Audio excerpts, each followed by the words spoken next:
খুব ভালো করে বোঝেন, যে ব্যক্তি 5 ওয়াক্ত নামাজ জামাতে পড়ে সে হলো মুসলমান, আর যে ব্যক্তি নামাজ পড়ে কিন্তু ঘরে পড়ে সে মুনাফিক মুসলমান, আর যে নামাজ পড়ে না সে কাফের। কিন্তু আমরা জামাতের গুরুত্ব বুঝি না ভাই। সারা রাত তাহাজ্জুদ পড়ার চেয়ে জামাতে নামাজ পড়া অনেক গুরুত্ব। আল্লাহ রাসূল সাল্লাল্লাহু আলাইহি ওয়াসাল্লাম বলছেন, কেউ যদি ইশার নামাজটা জামাতে পড়ে আর ফজরের নামাজ জামাতে পড়ে সারা রাত তাহাজ্জুদের সওয়াব পাবে।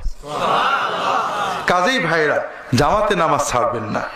অনেকে বলে যে অমুকের পিছনে নামাজ হয় না, তমকে ও ভালো ইমাম না। জামাতে নামাজ পড়া আমার জন্য ওয়াজিব। ওই ইমামের গুনাতে আমার কিছু হবে না। ইমাম খারাপ হলে গুনাহ হবে মসজিদ কমিটির, সভাপতির, সেক্রেটারির। আমি সাধারণ মুসল্লি, আমার জন্য ওয়াজিব দায়িত্ব জামাতে নামাজ পড়া। কাজেই জামাতে নামাজ পড়বেন, জামাত যেন মিস না হয়। যদি কোথাও মাঠে ঘাটে থাকেন, ওই 2-3 জনে মিলেই জামাত করবেন, এটাতেও কিন্তু জামাতের সওয়াব পেয়ে যাবেন। একা পড়বেন না। লুঙ্গি পরে, টুপি মাথায় দিয়ে, গেঞ্জি গায়ে দিয়ে, হাঁটু সমান কাপড় পরে, কাদা সহ ওযু করে ওই মাঠে 3 জনে দাঁড়িয়েই জামাতে নামাজ পড়বেন। কথা কি বুঝতে পেরেছেন? জামাত ছাড়া যেন 1 ওয়াক্ত নামাজও না হয়। আর বিশেষ করে ফজর এবং ইশার জামাত, মসজিদে যাওয়া হলো ঈমানের লক্ষণ, আর বাড়ি পড়া হলো মুনাফিকের লক্ষণ। রাসূলুল্লাহ সাল্লাল্লাহু আলাইহি ওয়াসাল্লাম বলছেন, আফকালুস সালাতি আলাল মুনাফিকিন আল আতামাতা ওয়াস সুবহ।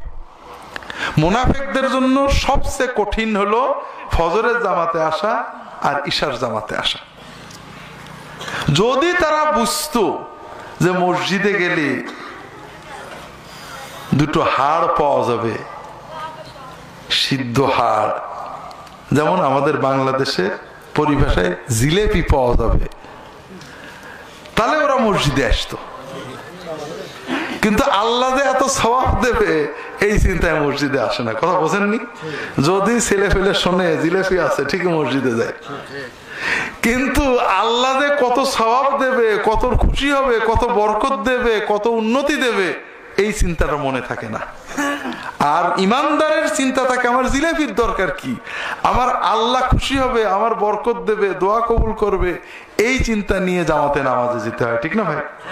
মসজিদে যে জামাতে সালাত আদায় করা, সালাতুল জামাআ তাফদুলু সালাতাল ফাজরি বি27 দারাজা। একা নামাজ পড়লে যেই সওয়াব, মসজিদে যে জামাতে পড়লে 27 গুণ সওয়াব হয়ে যায়। এজন্য জামাতে সালাত পড়বেন তো? যারা আছে আলেমরা, আপনি একটা আয়াত বলতে পারবেন কিনা আমি জানি না। নামাজ পড়লে আল্লাহ জান্নাত দেবে, আমি পাইনি। এমনকি নামাজ পড়লে জান্নাত পাওয়া যাবে 100 ভাগ, এটা হাদিসেও আছে। মিফতাহুল জান্নাতি সালাত, যেটা এই হাদিসের সনদ মতন আমি খুঁজে পাইনি, এই সনদ মতন ঠিক নেই। তার মানে আমার মনে হয় এটা একটা আরবি প্রবাদ। আপনাদের যারা কোরআন হাদিসের জ্ঞান আছে, আপনি আর একটু গবেষণা করবেন। মিফতাহুল জান্নাতি সালাহ, এতদিন সে জন্মের পর থেকে শুনে আসছি যে নামাজ বেহেশতের। কোনদিন পড়িয়েছেন? শুনে আমি এই জন্য বারবার বলি, আমরা এখানে যারা আসি অধিকাংশ গুলো আমরা শুনে মুসলমান, পড়ে না। দেখতেছেন না নামাজ পড়ে সব লোক দেখানো, সূরা মাউন, ফাওয়াইলুল লিল মুসাল্লিন, এরা লোক দেখানো নামাজ পড়ে। এদের নামাজ হচ্ছে এদের অপরাধ আড়াল করার একটা হাতিয়ার। চুরি করবে ইচ্ছা মতে, ঘুষ খাবে ইচ্ছা মতে, কথা বুঝছেন, ধর্ম ব্যবসা করে খাবে ইচ্ছা মতে, আর আজান দিলে দৌড় দিয়ে নামাজ পড়বে। এই জন্য আল্লাহ কোরআনে কোথাও বলেন না নামাজ পড়লে তোমার জান্নাত দেব। আল্লাহ রাব্বুল আলামিনের মায়ের কথার মার প্যাস ভয়ঙ্কর। যাদের জ্ঞান আছে তারা বুঝে। হাদিসও পাবেন না নামাজ পড়লে জান্নাত যাবেন, ভুল জাল হাদিস বানাইছেন। নামাজ জান্নাতের চাবি, জাল হাদিস। আমি বই লিখে লক্ষ লক্ষ বই মাদ্রাসা দিয়ে দিছি, নামাজ জান্নাতের চাবি নয়, এটা জাল হাদিস। তাওহীদ জান্নাতের চাবি, লা ইলাহা ইল্লাল্লাহ। এই ঈমান, ঈমান মানে কি? এই বিধান মানি না, এটার নাম ঈমান।